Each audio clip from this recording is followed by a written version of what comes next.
Salve pessoal, tudo bem? Está no ar o episódio 84 do podcast da Página 5. Aqui Rodrigo Casarim. Página 5 é também a coluna de livros que edito no portal UOL. Estou no Instagram como página.5, no Twitter como @rodcasarim e no Telegram, só procurar pelo grupo Página 5. Você provavelmente já ouviu falar na história de Prometeu, o titã que roubou o fogo de Zeus e o distribuiu para a humanidade. Essa deve ser a versão mais conhecida do mito do roubo do fogo, mas há outras, muitas outras. A aventura de algum ser que se apropria do fogo e o distribui para o restante dos homens acompanha a própria história humana. É o que Alberto Mussa nos conta na conversa que vocês ouvirão a seguir. Um dos principais escritores vivos do país, Mussa nutre um profundo interesse pela mitologia e pelos antigos povos e civilizações. Os livros do Compêndio Mítico do Rio de Janeiro, que reúne 5 romances que se passam na capital carioca em diferentes séculos, são leituras que recomendo fortemente. Entre um projeto e outro, Mussa se debruçou sobre esse mito que lhe fascina há mais de 3 décadas. O escritor e ensaísta repassou livros sobre o assunto e analisou mais de 300 versões do mito espalhadas por todos os cantos do planeta e contadas em diferentes momentos da história. São variações da apropriação do fogo, contadas por gente tão diferente quanto caiapós, pigmeus, criques, gregos e abasas. Em A Origem da Espécie, o roubo do fogo e a noção de humanidade, ensaio que acaba de lançar apresentando a sua pesquisa, ele escreve: me refiro ao mito do fogo como um mito único, expresso em centenas ou milhares de versões distintas, porque vem sendo contado há muitíssimos milênios por narradores que estão, hoje, completamente dispersos pela superfície da Terra.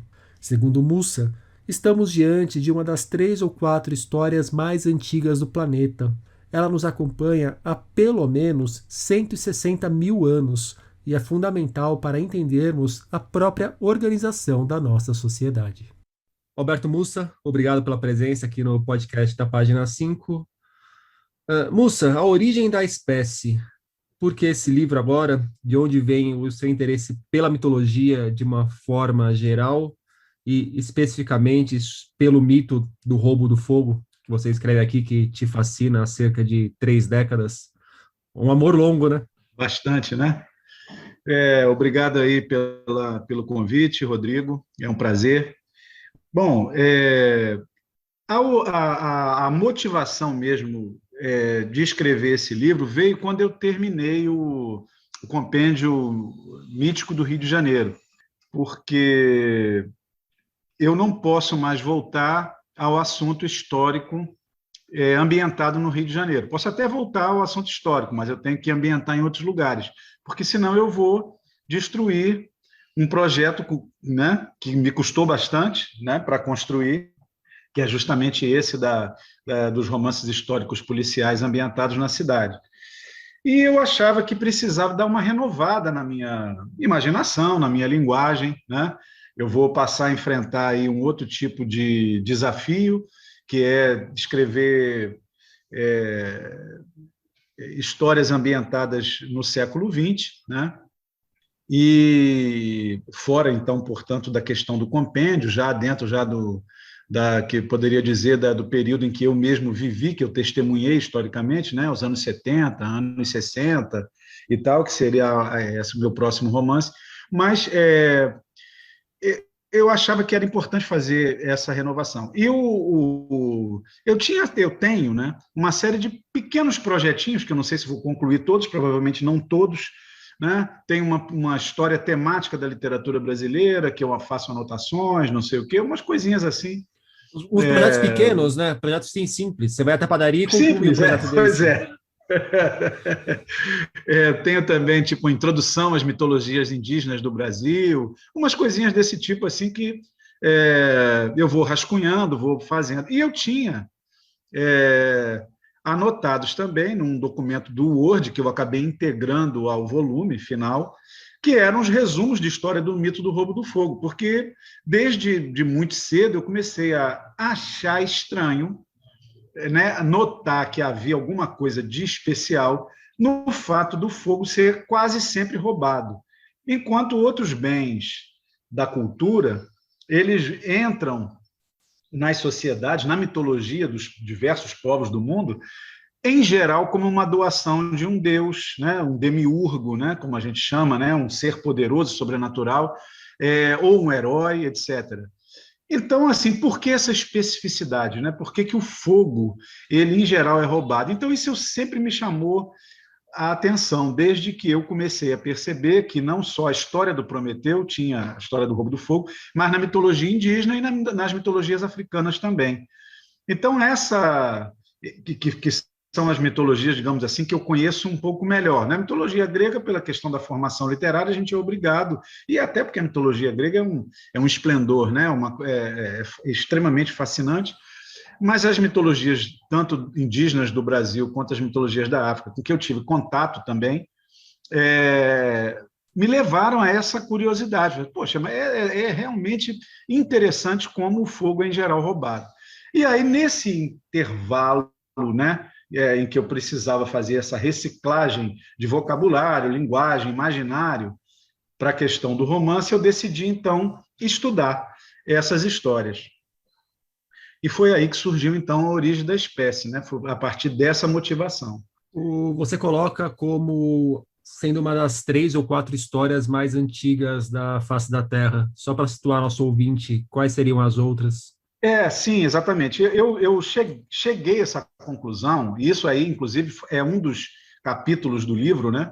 Essa demonstração. Por quê? Porque não são todas as histórias da mitologia que você, por mais que você pegue as mitologias, né, universais, e encontre semelhanças, e a gente encontra, né, em todas. Se você pegar as mitologias da Coreia, você vai encontrar semelhanças, às vezes, com um determinado mito egípcio, e às vezes com um determinado mito da América do Norte.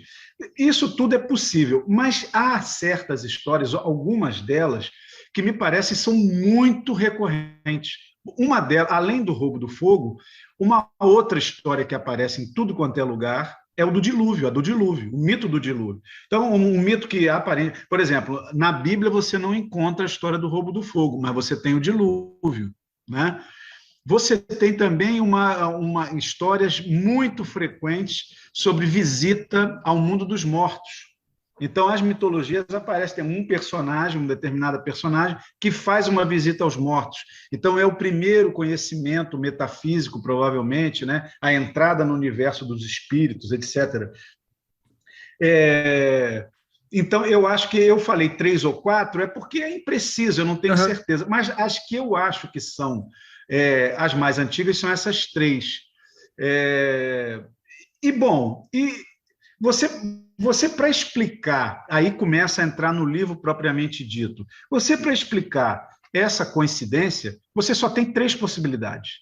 Ou você tem a coincidência, as pessoas tiveram as mesmas ideias, né? E aí você vai ter que jogar também com uma questão de probabilidade, que pelo senso comum é quase impossível você imaginar que uma dezenas ou centenas de populações humanas têm a mesma ideia na hora de criar seus mitos, seu corpus mitológico. Em lugares muito diferentes, em tempos muito diferentes, né? Em tempos muito diferentes também, né? A outra questão seria a transmissão. Pô, alguém inventou e acharam tão legal a historinha que todo mundo passou a contar e todo mundo foi pegando emprestado. Pô, se você pensar no quadro que a humanidade ela não nasceu em todos os lugares ao mesmo tempo, ela nasceu num lugar só e ela se expandiu, né? Demograficamente ela foi se expandindo, ela foi colonizando o planeta, né? Foi se espalhando pelos continentes. Para você ter alguém que criou essa história em algum lugar e isso se espalhar por todos os continentes, você vai encontrar uma primeira barreira, porque muitos lugares onde o Homo sapiens está, onde a humanidade está, ficaram isolados por dezenas de milênios. Ilhas Andamã, a Austrália, as próprias Américas. Elas estiveram isoladas. A América teve um momento específico em que o Estreito de Bering pôde ser ultrapassado a pé, mas depois o mar voltou a subir de nível e aí você ficou isolado. Então, para você explicar isso, você não consegue, porque essa transmissão... E no próprio livro você aponta também que mesmo entre as comunidades menos isoladas, não tinha uma troca tão intensa assim para uma história que surge num ponto se alastrar para toda aquelas comunidades ao redor, né? Não, exatamente, é isso mesmo. Quer dizer, você também não tinha um sistema de interação entre comunidades. Você vê que, pelas questões até genéticas, muitos povos do mundo, eles se mantiveram isolados dos outros. Então, por exemplo, quem se adaptou àquelas regiões muito frias da Sibéria, do norte da Ásia, não, aquelas regiões é relativamente isolado, tanto é que os geneticistas conseguem identificar que existe ali uma população com características muito peculiares, porque eles se mantiveram isolados. Os pigmeus, por exemplo, das florestas equatoriais da África, eles também geneticamente se isolaram durante muitos milênios, para até que eles chegassem àquela constituição, se adaptassem àquele meio, mas eles tiveram poucas trocas, né, ou praticamente nenhuma, durante muito tempo. Então, para você imaginar que uma história foi inventada e circulou pelo mundo inteiro, fica também improvável. Só existe uma única explicação. Ela tem uma origem comum, é uma história só. E que surgiu num determinado momento, e ela foi sendo carregada pelas populações humanas à medida que eles se espalharam pela face da Terra. Então, por isso é que ela é tão antiga. E se você tem, segundo também os especialistas, que a humanidade ela tem 330 mil anos, mais ou menos, né?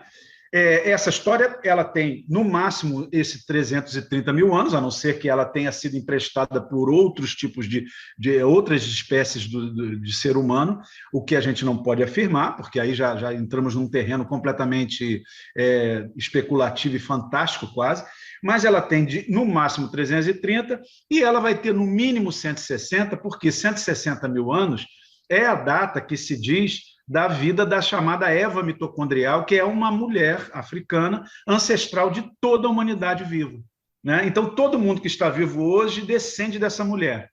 Então, essa história foi criada pela primeira vez nesse período, quando a humanidade ainda era constituída por grupos muito pequenos, né, de seres, né, e que não estavam tão espalhados assim. Então, eu situo 160 mil anos, é o mínimo de antiguidade que essas histórias, e certamente o dilúvio e a visita aos mortos também está situada nesse período do tempo. Então, essa é a primeira, digamos assim, o primeiro capítulo, o primeiro movimento do livro, era situar historicamente, né, e tentar mostrar que essa história não é uma criação independente, ela não é casual, ela existe há muito tempo. E se existe há tanto tempo assim, existe uma importância. Ela tem algo muito profundo a dizer. Não é qualquer coisa que ela carrega na sua mensagem. E aí, então, vêm as outras motivações do livro, né? Os outros capítulos. É bonito pensar numa história que praticamente acompanha a humanidade e segue viva, não? Pois é, isso que me fascinou muito, porque a partir do momento que eu consegui colecionar histórias que estavam espalhadas não só em todos os continentes, mas em culturas muito diferentes e que preenchiam todos os descendentes da Eva mitocondrial, né, dessa mulher, quer dizer, todos os ramos que ela tem, que os geneticistas definiram, você encontra populações que contam histórias do roubo do fogo. Então, eu não tive muita dúvida de fazer essa afirmação. Não, essa história é tão antiga, no mínimo, quanto essa mulher. Né? E aí, claro, entra numa parte relativamente livre, né? Já que se trata de um ensaio, né? Dizer, olha, quem contou essa história foi ela mesma, né? Foi a própria Eva, ela contou essa história, as suas filhas foram reproduzindo, contando para todo mundo, e aí a gente tem essa diversidade, como quem conta um ponto aumenta um ponto, é claro que as versões divergem, mas a essência da história original permanece. Né? Moça, e como que funcionou essas pesquisas? Você foi atrás de mais de 300 variações desse mito. Deve ter sido um trabalho que exigiu um tanto aí de... não só de dedicação para trabalhar em cima do material, mas de busca desse material também. Pois é, eu tive uma certa facilitação pelo seguinte, porque eu não fiz esse trabalho, não fui o primeiro a fazer. Apesar das conclusões serem completamente diferentes, os objetivos serem completamente diferentes, dois autores, dois mitólogos, né, estudiosos de mitologia, um deles é o Sir James George Frazer, que é um antropólogo do século XIX, né? Hoje muito fora de moda, mas acho que foi muito importante, porque até se ele não tivesse feito o trabalho dele, não surgiriam os questionamentos, né? Então, às vezes, o pensador ele é relegado a um segundo plano, porque as ideias dele já estão sendo consideradas não válidas, né? Ultrapassadas, mas se não fosse o trabalho dele, você não teria o estímulo para o debate, você não cria outras coisas. Então, acho que ainda é uma forma de pensamento muito importante. E ele colecionou, ele tem um livrinho sobre origens, mitos da origem do fogo. E aí ele tem uma coleção de 100 e tantos mitos, ou 200 mitos que seja. Então, isso já me ajudou bastante. O que eu precisei fazer foi buscar justamente, isso é que deu o maior trabalho, nas famílias de línguas, nas culturas em que não estavam bem representadas no livro dele. Porque na altura em que ele escreveu, não havia ainda também uma coleta, né, antropológica de várias mitologias ainda da face da Terra. Então eu tive que correr atrás de certas mitologias, e ele também só tratou de culturas orais. Então, eu tive que ir, por exemplo, onde você tinha literatura, no caso, por exemplo, a mitologia japonesa, mitologia chinesa, que você já tinha uma tradição literária, ir nesses livros, né, e encontrar, ou tentar buscar mitos do roubo do fogo. Então, o trabalho foi assim, eu parti de uma base já bastante numerosa e fui completando, né? E o segundo que me ajudou muito também, que trouxe muito material, é o próprio Lévi-Strauss, que trabalhou especificamente com as duas Américas, né? América do Sul e do Norte, e que também eu consegui pegar muitos mitos ali. Então, assim, o trabalho foi buscar para preencher as lacunas, né? O caso, por exemplo, o Fraser, ele quase não tinha muitas coisas das Américas. Da América do Sul não tinha quase nada. Então, assim, o Lévi-Strauss ele supriu essa carência com um monte de exemplos de vários grupos linguísticos e tal. Então, assim, eu fui buscando preencher mais as lacunas. A África foi importante também, eu tive que debruçar mais para buscar, porque era pouco volume, né, de informação do Fraser. Então, foi esse o trabalho. E aí, não só como pesquisador e ensaísta, mas como um contador de histórias também e como um leitor, um grande leitor. Teve algumas versões que mais te chamaram a atenção? Você tem alguma versão favorita? Alguma que te surpreendeu especificamente por algum motivo? Eu tenho uma versão bem favorita. Eu até digo isso no livro lá, que tem um mito que eu acho é o mais bonito. E ele não só para mim é o mais bonito, mas ele é um dos mais completos, vamos dizer assim. Eu acho que tudo o que eu consegui enxergar lendo esses mitos, né? E aí, é claro, é a minha leitura, estão muito bem traduzidos nesse mito. É um mito dos caiapós, que é a história em que o dono do fogo é a onça.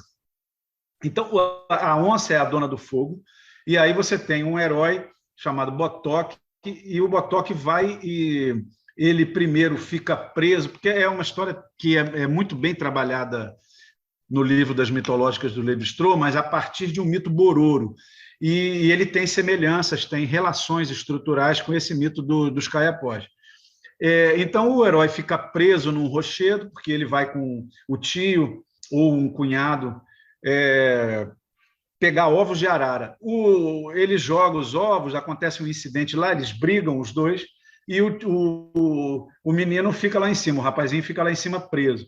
Aí a onça passa, olha a sombra, tenta pegar a sombra, ele acha aquilo engraçado, porque não é ele, é a sombra, então ele ri. Aí ela identifica que ele está lá em cima, diz para ele descer, ele fica com medo, mas acaba descendo. Porque ele também passa fome, né? Ele tem que beber da própria urina, os urubus e outras aves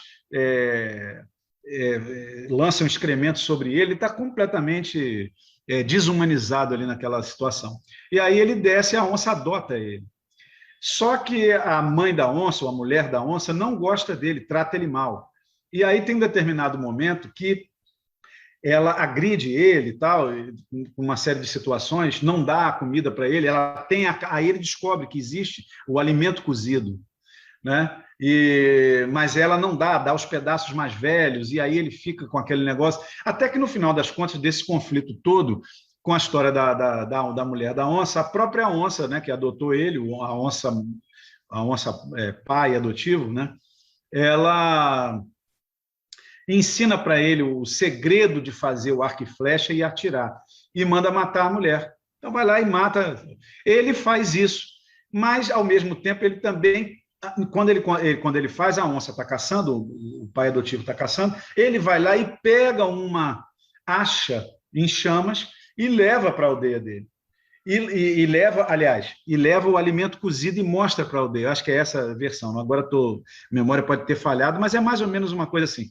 Ou ele leva a própria acha, ou ele leva o alimento cozido e mostra para o pessoal: olha aqui, ó, olha isso daqui. Aí ele é reconhecido na aldeia, todo mundo já tinha desaparecido, todo mundo achava que ele estava morto, mas ele leva eles comem, acham aquilo espetacular e falam assim: vamos roubar o fogo para fazer esse alimento cozido. E aí eles vão, né? Quando ele leva o fogo, eles aí ajudam vários, se transformam em animais, tem a anta, vários pássaros e tal, e aí eles conseguem roubar, carregam a tora de jatobá que está ardendo com o fogo, a onça fica sem o fogo, né? A onça fica sem o fogo. E jura, então, que só vai comer carne crua, implicitamente dizendo o quê? Vou comer vocês também, eu vou comer os seres humanos. Então, assim, é a situação em que ela então estabelece a vingança pelo fato de ter sido roubada, né? Porque ela não queria distribuir esse fogo, ela só dava para o Botoque porque ele era filho adotivo dela, então ele considerava aquele menino como uma onça também, né? Mas ele optou pela humanidade e roubou o fogo. E aí ela passa a fazer isso, e aí tem um final muito poético que diz assim: do fogo, a onça só ficou com brilho nos olhos, com reflexo. Então, assim, e a onça, né, os felinos em geral, têm esses olhos que brilham no escuro, né? Então, assim, é o reflexo do fogo antigo de que ela era a dona, que ficou permanecendo nos olhos. Então, acho essa imagem também, e a gente vê, por exemplo, que como as próprias origens da poesia, né, tudo isso está prefigurado na mitologia oral, né, nas narrativas orais. Então, nós somos só descendentes dessa humanidade primordial, e a gente tem tecnologias, né, como a escrita, que é uma tecnologia, o alfabeto, né, como o papel, o livro, e a gente pode, talvez, fazer coisas que eles não faziam, mas nós não somos melhores que eles e não criamos coisas mais bonitas que eles criam também, que eles criaram, né? Então, nós somos só uma continuação, modificada pela tecnologia, mas a essência é igual. Eu acho isso uma coisa muito importante, porque a gente tem uma noção muito presente, né, de que os homens antigos, a humanidade antiga, arcaica, era brutal e selvagem, como se a moral tivesse melhorado. E eu não acredito nisso. Eu não acredito nisso. É uma arrogância que os últimos anos aí também, eu acho que muita gente parou de acreditar nessa balela, né? Bom, eu espero que sim, né? Mas é comum essa representação do homem primordial, para não usar a palavra primitivo, que pode ter outra conotação, mas o homem arcaico, a humanidade arcaica, né? Como brutal. Então, por exemplo, você vê no próprio filme A Guerra do Fogo, que trata do fogo, né? A humanidade sem fogo, que conserva, que não sabe produzir o fogo, é a que estupra, é a que mata indiscriminadamente, quer dizer, ela está mergulhada na violência, pura e simples. E aí depois, quando passa a controlar o fogo, surge o amor romântico, porque o casal termina o filme lá olhando para a lua, ele acariciando a barriga dela grávida e não sei o quê. Quer dizer, então associa a evolução moral ou a afetividade ao desenvolvimento tecnológico. E isso é um erro que eu acho muito grave, né? Porque é um pensamento evolucionista, né? E eu tenho certeza que evolução nós não temos. A gente modifica, mas nós não melhoramos, né? E o nosso governo mostra isso, né? Mussa, algumas partes do livro que eu juntei aqui para fazer uma pergunta para você. Uma pergunta bem básica, mas vou trazer essas informações para contextualizar também quem está ouvindo. De 328 mitos sobre a origem do fogo, 195, ou 60%, se encaixam no fogo roubado. E roubado por meio da trapaça, normalmente. Aí mais para frente você escreve: no imaginário pré-histórico se dá o inverso. O ladrão é astuto, é trapaceiro, é malandro. O ladrão do fogo, nos mitos mais arcaicos, se sobrepõe por sua inteligência. violento na mentalidade paleolítica é o dono egoísta, entre poderoso, demiúrgico e às vezes covarde, a ponto de se vingar dos fracos. Como que a gente deve encarar simbolicamente esse roubo, Mussa? Porque me parece um roubo muito diferente da ideia de roubo que a gente tem hoje. Esse negócio Sim, de se apropriar da propriedade privada de outro. Ali é uma coisa de você de contribuir para o coletivo mesmo, né? exatamente. Então, uma das interpretações, quer dizer, é, que é fundamental, que a gente percebe, é que nos mitos do roubo do fogo, o ladrão não rouba para si. Não é apenas a transferência do bem, né? Foi transferido do dono original para um segundo dono, e que vai manter a mesma postura egoísta do dono original. Porque o dono original, aí na reconstituição das personagens do mito, da trama básica do mito, é que eu chego à conclusão que o dono, ele é um demiurgo poderoso, né? Habitante do céu e egoísta, ele não doa para ninguém o fogo. O ladrão, ele é mais fraco que o dono, mas ele é mais inteligente, porque ele trapaceando, ele usando a astúcia, ele consegue roubar de um ser que é mais poderoso que ele. Tão mais poderoso que também o pune, né? Consegue castigá-lo, em geral. Né? Também são muito frequentes as histórias em que o dono do fogo se vinga, como no caso da onça, que passou então a comer os seres humanos, né? Ela é um predador do homem. E por que isso? Porque o roubo do fogo ele traz uma ideologia fundamental que é a do compartilhamento do bem. O fogo, então, ele com a ideia do compartilhamento, você cria a noção de sociedade. O mito do roubo do fogo é aquele que explica a origem da sociedade humana, que é baseada no compartilhamento. E eu estou falando de sociedades de modelo arcaico, que são as sociedades descritas pelos etnólogos, né? Quando vão à África, quando vão ao sul da Ásia, quando vêm nas Américas, eles encontraram povos que viviam ainda num sistema, numa forma de vida mais arcaica, em que a base da social é a troca de esposos, né? Porque existe a regra do incesto, e a troca de bens. Né? Por exemplo, existe um tabu muito comum, que é o que o caçador que caça, abate um animal, ele não come a carne do animal que ele abateu. Mas por que ele é proibido de comer a carne? Ele não só não pode comer sozinho, exclusivamente, como ele não pode comer nada. Ele tem que comer de um outro animal que é outro pessoa da tribo dele, da aldeia dele, tem abatido. Ele mesmo não pode comer. Por quê? Porque é uma regra para enfatizar a necessidade do compartilhamento. Esse roubo, a gente está usando uma palavra ocidental que traz um conceito de ideia de propriedade privada, mas o que o mito do fogo diz é que bens fundamentais não podem ser exclusivos. Eles têm que ser públicos, eles têm que ser coletivos. Né? Então, o fogo, como era fundamental, ele tem que ser um bem coletivo. A caça é um bem fundamental, o alimento cozido é um bem fundamental, tem que ser coletivo. Então, é essa mensagem, é uma ideologia muito forte, e eu acho que é por isso que ele permaneceu 160 mil anos, porque ele traz uma ideologia fundamental à sociedade humana, que é a solidariedade e o parentesco de aliança, que é a questão do incesto, porque isso é uma coisa que os grandes primatas podem ter, chimpanzés, macacos, gorilas, né? Os grandes primatas que são mais próximos de nós, eles podem ter a noção de que eles têm mãe, sabem quem é a mãe, com certeza, né? Podem ter uma noção, talvez, de quem seja o pai, evitam, às vezes, casamento entre irmãos, porque eles saem do bando, né? Para evitar justamente o contato sexual com consanguíneos. Tem rivalidades entre bandos, muito parecido com o ser humano. Agora, eles não têm o cunhado, eles não têm essa noção, eles não têm o sogro, eles não têm a sogra, não têm o genro, não têm a nora. Então, essa noção de aliança é exclusivamente humana. E isso se dá através do parentesco do incesto e através da instituição do incesto, que obriga a troca de parentes, né? No caso de irmãos e irmãs. A irmã não vai casar com o irmão, então o irmão dela vai se casar com outra. Em compensação, vem um outro rapaz da outra família se casar com ela.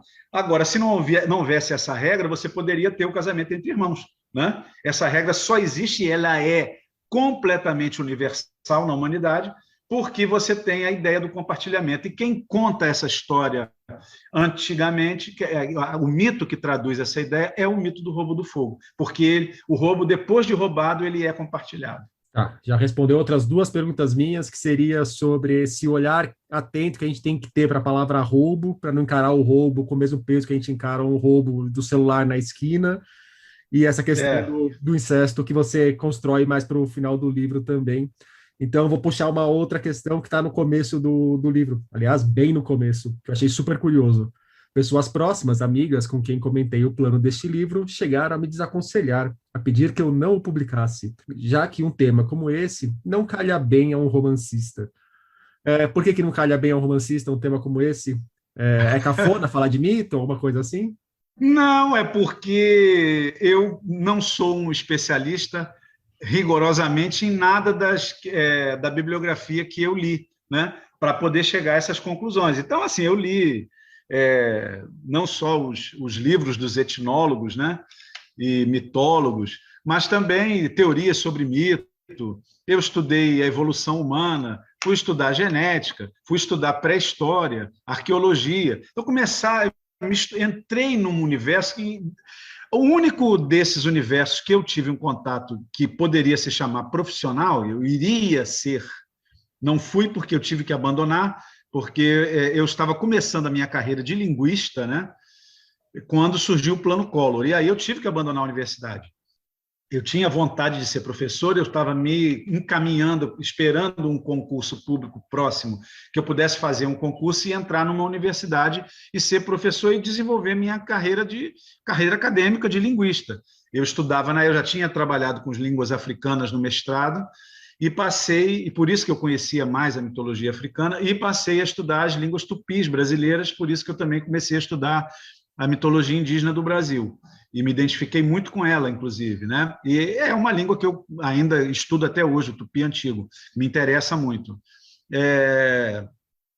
Mas, assim, eu também não continuei, né, como um linguista, eu não acompanho mais as publicações científicas, eu não acompanho as teses, eu não estou tão antenado com as modificações. Eu reli, né, eu comecei a ler também livros de linguística, origem da linguagem, mas que já tinha informações de 30 anos aí que eu não acompanhei profissionalmente, vamos dizer assim. Então, isso é que eu quis dizer com essa brincadeirinha do início do livro. Claro que muitas pessoas não chegaram a me dizer para não publicar, isso aí é claro que é só uma brincadeira, mas disseram que eu falei assim, você vai receber críticas, porque você é um leigo, e você está entrando aí, você está discutindo coisas sobre evolução humana, pré-história, origem da linguagem, uma série de coisas. Aí eu quis advertir com isso daí, apenas que eu me considerava livre como um ensaísta literário para discutir uma coisa que é narrativa, interpretar narrativa, uma coisa que as pessoas da área da literatura fazem. Você interpreta textos, né? Agora, se o texto é um mito ou não é um mito, tudo bem, o antropólogo ele vai ter a visão dele a respeito daquele assunto, mas o leitor, o escritor, o crítico literário, ele também pode olhar para o mito como uma narrativa e tentar interpretar e tentar entender. Eu acho que não é uma coisa que entra em conflito com outra, apenas é uma abordagem distinta, é isso que eu quis dizer, entendeu? Afinal, ninguém é o detentor absoluto do conhecimento, e também se todo problema da vida fosse só receber crítica pelo trabalho, seria um mundo mais tranquilo, né? Pois é, exatamente. Mas assim, é óbvio que você, quando escreve qualquer livro, e não só um livro de ensaio, mas qualquer livro de ficção, você está sujeito a uma crítica. Isso faz parte do jogo, e isso não deve afugentar ninguém se tem vontade de escrever alguma coisa, porque faz parte. E assim, as críticas às vezes são importantes. Eu acho que eu evoluí muito mais na minha carreira recebendo críticas do que elogios, porque quando você recebe uma crítica e você entende aquilo que a pessoa está querendo dizer, você pode. O primeiro movimento é você, às vezes, querer se defender, mas às vezes não é bom. Às vezes é bom você perceber que existe ali alguma coisa importante que está sendo dita e tentar melhorar. E aconteceu isso comigo. É, não sei se eu tenho tempo para contar o caso, mas no caso do romance, que é um livro de contos, né? O Movimento Pendular, que foi classificado como romance, porque ele é intrincado, né? As histórias são muito ligadas entre si, mas é um livro de contos.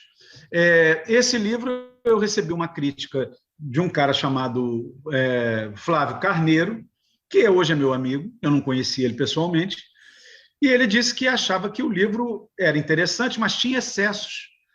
Tinha muitas notas de pé de página, tinha muita elaboração matemática intelectualizante, né? Intelectualizante. E outros amigos que leram também falaram assim, não, realmente é um livro mais difícil, é um livro que eu me lembro de um amigo meu, que é o Simas, todo mundo conhece, e você conhece também, né, que ele me disse o seguinte, pô, não é um livro para você levar para a cama de noite, depois de uma jornada de trabalho, porque ele vai exigir um nível de atenção muito grande, né? E essas críticas foram positivas, porque eu pensei, eu estava indo para um caminho muito intelectualizado naquele momento. Tinha escrito o Enigma de Kafka, e o movimento pendular representou até uma radicalização daquele borgianismo na minha vida. Um livro muito cerebral, eu preciso... É muito cerebral, excessivamente cerebral. E, assim, por mais que seja um livro que possa ter seus méritos, ele certamente não é um livro para ser lido amplamente. E as prestações de contas da minha editora, da Record, mostram isso. Ele é um livro que, de todos os meus livros, é o livro que menos vendeu. Então, isso tem uma relevância para mim, porque eu não escrevo só para colocar para fora meus pensamentos, meus fantasmas, não. Eu escrevo porque eu acho que eu quero ter um diálogo com um público leitor. Eu acho isso muito importante. Eu acho que a gente não pode perder a noção de que o escritor é um profissional e ele precisa, como qualquer profissão, ele tem que ter alguma utilidade social. Eu penso muito nessa questão. Então, por exemplo, eu adoro escrever contos, acho conto um gênero extremamente nobre, mas eu parei de escrever porque os contos são menos lidos que os romances. Então, eu acho que eu preciso escrever coisas que as pessoas querem ler.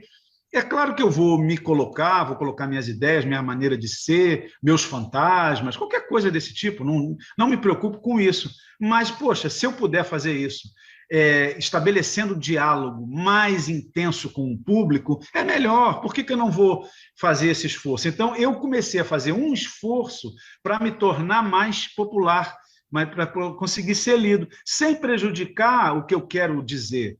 Ou determinada forma literária que eu acho que seja importante, né? Estética. Mas eu acho que é possível você tentar conjugar. E eu não tenho medo dessa coisa de mercado, não, mas o mercado, não, o mercado existe. Os escritores só existem porque existem editores. Os editores colocam dinheiro pessoal nas suas empresas. São empresas, elas têm capital, elas não são sustentadas pelo governo. Às vezes até são, quando você tinha aquele sistema só de compra de governo, mas quando isso começou a cair, os editores eles começaram a ter que encontrar nichos de mercado mesmo. Então, isso é importante. Isso não é uma coisa desprezível. Prestar atenção no leitor, né? Então, eu acho isso fundamental. Então, assim, as críticas, quando elas vêm, se vierem críticas em relação a esse meu livro, e já ocorreram, críticas até brandas por enquanto, mas acho que virão mais fortes daqui a pouco. Elas são críticas que apontam para questões que eu preciso prestar atenção, né? Ou que talvez eu, como leigo, não tenha percebido e que uma eventual reedição da obra eu possa consertar, né? Uhum. Munça, para a gente fechar o nosso papo, eu queria saber como que você observa a relação do ser humano de hoje com os mitos que nos cercam. Quais são os mitos que você observa aí que estão nos regendo com mais força? Esse caos do mundo é uma desassociação de certos mitos? A gente está em choque em qual mito deve acreditar? Acho que sim, sabia? Eu acho que você falando isso, eu não cheguei a pensar muito especificamente nessa questão. Um dos livros que eu critico e que também me motivou a escrever esse, que é aquele A Origem das Mitologias Universais, né? Desse Michael Witzel, né? Coincidentemente, o nome do governador suspenso aqui do Rio de Janeiro, mas não tem nada a ver um com o outro. Eu acho que você poderia ter colocado Michael W. Ponto, que ia ser muito mais aprazível de ler o seu livro, que a gente ia ter que ficar toda hora trombando com o Witzel aqui no meio. Com esse Witzel aí, né, o tempo inteiro. Mas realmente são pessoas diferentes. Mas eu faço uma crítica nele porque ele termina esse livro dele dizendo que o mito dos brancos é o mito que deu origem a toda a mitologia do mundo contemporâneo, né? Porque eu acho que o livro tem um viés racista muito ruim, porque ele separa dois blocos mitológicos, né? O bloco do Laurásia, e que a gente vai ver quem são os laurasianos, e são todos os brancos, né? Europeus, indígenas, siberianos, asiáticos, e tal. E os da Gondwana. A Gondwana são os africanos, aí os melanésios, o pessoal da Austrália, do sul da Índia. Quer dizer, então ele separa basicamente entre brancos e pretos, né? E o mito da Gondwana são coleção de contos. O da Laurásia é um romance encadeado perfeitamente com início, meio e fim. Então eu acho que isso é um posicionamento... Primeiro que eu acho que está errado, não é assim, né? E um dos motivos de eu ter escrito o livro foi tentar contestar essa ideia e mostrar. E ele não dá importância ao mito do roubo do fogo, como se só existisse na Laurásia e no resto, na Gondwana, fosse uma história meio sem pé nem cabeça, fora daquele esquema do roubo do fogo. E aí eu quis mostrar que não, que ele estava completamente errado, né? Eu acho que eu consegui fazer isso. Mas ele tem essa ideia também de que existe uma mitologia contemporânea e que ela é baseada nesse mito antigo. Eu discordo, porque a gente vê hoje em dia que nós perdemos o mito, a mitologia, ela estrutura a cosmogonia, né? A relação das pessoas com o mundo. Na cultura moderna, isso também não é uma crítica, também não é um elogio, é apenas uma constatação, você não tem mais isso, porque a linguagem da ciência ela é muito poderosa também. Então, ela acaba, de certa maneira, o que explica, como é a origem do mundo? A origem do mundo você vai buscar na física hoje, né? No discurso da física. E aqueles que não aceitam a ciência ou fazem uma ponderação com a ciência, às vezes acreditam na religião ainda. Então você tem, na verdade, uma sociedade muito complexa que você tem mitologias quase que individuais, né? As pessoas escolhem de acordo com o seu temperamento, se vão ser completamente materialistas, se tem um grau de espiritualidade. Aí você vê que, por exemplo, já tem um retorno de muitas pessoas que até são, né, não desacreditam na ciência, não, mas que têm também um movimento todo de espiritualização e acreditam numa série de tendências espiritualizantes ou religiões, e aí são diferentes, porque também na vida arcaica, a religião era uma só, a religião era daquele grupo ali. Tanto é que quando o antropólogo, o etnólogo vai estudar, ele descreve lá um sistema cosmogônico que prevalece, né? que é universal para aquele grupo. A gente não. Você chega na cidade, você já tem divisões, né? Você tem o crente, você tem o católico, você tem o ateu, tem o espírita, tem o praticante de candomblé, da Umbanda, você tem budistas, né? Então, você tem de tudo. Então, você não tem uma coerência mitológica. Então, eu acho que isso ajuda, né, a provocar esse nível de conflito que, às vezes, a gente vive hoje, e, às vezes, muito radical. No nosso caso, particularmente, brasileiro, eu acho muito nítida que essa postura à direita ela é muito religiosa, né? Dentro de uma determinada tradição, não religiosa no sentido amplo, né? Mas ela segue determinada tradição religiosa mais radical, e você vê o outro lado, o lado da esquerda, é um lado que tende mais ao materialismo, embora não necessariamente seja exclusivamente materialista, ou materialista marxista, naquele sentido mais clássico que a gente conhece do termo, né? Então, eu acho que é um conflito muito por aí, um conflito de mitologias mesmo. Roberto Mussa, muito obrigado pelo papo. Valeu, meu amigo. Muito obrigado a você, meu querido Casarim. Obrigado a vocês todos que me escutaram aí. Grande abraço. A Origem da Espécie, O Roubo do Fogo e a Noção de Humanidade, de Alberto Mussa, chega às livrarias pela Record. Começou a 10ª temporada do Paiol Literário, projeto criado pelo jornal Rascunho em 2006 para promover conversas com escritores brasileiros. Desta vez, por conta da pandemia, os encontros estão sendo online, com transmissão pelo canal do Paiol no YouTube. Vou deixar o caminho do site do projeto para vocês. A primeira entrevista, com Julian Fuchs, já aconteceu, mas ainda teremos outras 6 ao longo do ano. Eis o time que está por vir: Marília Garcia, Paulo Scott, Verônica Stiger, Edir Augusto, Patrícia Mello e Cida Pedrosa. As entrevistas são tocadas pelo jornalista e escritor Rogério Pereira, editor do Rascunho. James Wood é um dos críticos mais importantes da história recente da literatura. Veículos como a revista The New Yorker e o jornal The Guardian constam em seu currículo. Em 2009, ele levou o National Magazine Award por suas resenhas e críticas. Ainda no campo da não-ficção, é autor de títulos como A Coisa Mais Próxima da Vida e Como Funciona a Ficção. Agora chega ao Brasil um romance de Wood. Falo do drama familiar Upstate. Upstate é o segundo romance do britânico James Wood, o primeiro editado no Brasil. Em 2017, a SESI-SP editou O Como Funciona a Ficção e A Coisa Mais Próxima da Vida, 2 obras de não-ficção desse, que já é um autor muito lido e comentado por aqui, e um crítico literário de reconhecimento, que desde 2007 trabalha na revista The New Yorker, mas em 1992 já escrevia para o The Guardian. Contudo, nessa nova obra, o que é mais significativo, ao nosso ver, é o movimento de coragem do autor que transita da metalinguagem da crítica literária às metáforas do romance, ao colocar-se no outro lado, se é que podemos dizer assim, dessa relação autor-crítico, crítico-autor. Nesse lançamento, o James Wood não apenas se testa na arte cuja análise o revelou mestre, mas também concretiza a percepção e o estudo que o caracterizaram como leitor e crítico literário, estimulando a empatia do leitor, que depara com personagens profundos e reflexões sobre a felicidade e a vida que são muito instigantes e comoventes. Seria a felicidade uma habilidade a ser desenvolvida ou um feliz acaso do nascimento? A reflexão seria útil à conquista da felicidade ou a dificultaria? A história, aos poucos, nos revela a vida interior de um pai e de suas 2 filhas.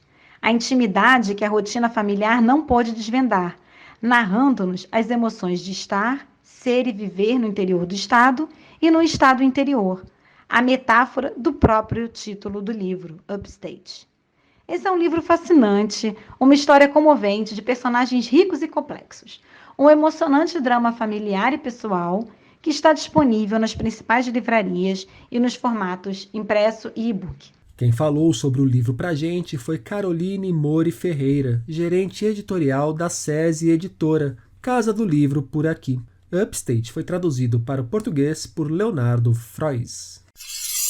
Um livro de leitura confortável, mas não menos provocativa, que passa por pensadores como Davi Copenaua, Lélia Gonzalez, Silvia Federici, Conceição Evaristo e Ailton Krenak. Essa é a proposta de Nomear para Combater, uma tentativa de organizar a raiva para virar pensamento, guia de combate ao machismo do dia a dia, escrito pela ativista Nicole Aum. A autora deu uma palavra sobre a obra aqui pra gente. Oi, eu sou Nicole Aum, sou ativista feminista pelo Movimento Atreva-se e também autora do livro Nomear para Combater, uma tentativa de organizar a raiva para virar pensamento. Esse livro é resultado de todo o pensamento que foi construído por conta do Movimento Atreva-se, que atua principalmente nas escolas públicas de São Paulo, fazendo um trabalho para nomear e combater o machismo no cotidiano. Então, a gente se dedicou a entender quais são as ferramentas que a ideologia vigente, que hoje é patriarcal e capitalista, usa para transformar em narrativa os seus signos de poder e de controle. E aí, as nossas idas à escola fez com que a gente precisasse traduzir alguns pensamentos muito complexos, muito profundos da teoria feminista, numa linguagem acessível, numa linguagem de dia de semana. Então, por conta da minha atuação no Movimento Atreva-se, eu também já dei muitas aulas, dei muitas palestras, fiz muitos encontros, e esse livro partiu dessas aulas de uma maneira que essas falas foram transcritas e a partir dessa transcrição o livro nasceu. Então é um livro que tem como ideia primeira fazer um convite para que a gente olhe o mundo sob uma outra perspectiva, que não a que foi dita para a gente, que é a perspectiva inerente à humanidade. A gente realmente não acredita nisso, a gente realmente acredita que existem muitas outras possibilidades da gente narrar e estar no mundo. Espero que vocês leiam. Nomear para combater, uma tentativa de organizar a raiva para virar pensamento, de Nicole Aum, sai pelo selo Atreva-se. E nesses dias, na página 5, nós tivemos O que sobra se apagarmos a memória de uma sociedade, resenha de A Polícia da Memória, de Yoko Ogawa. E os livros que me vieram à cabeça quando a vida me sacaneou e eu fiquei preso no meio da marcha bolsonarista.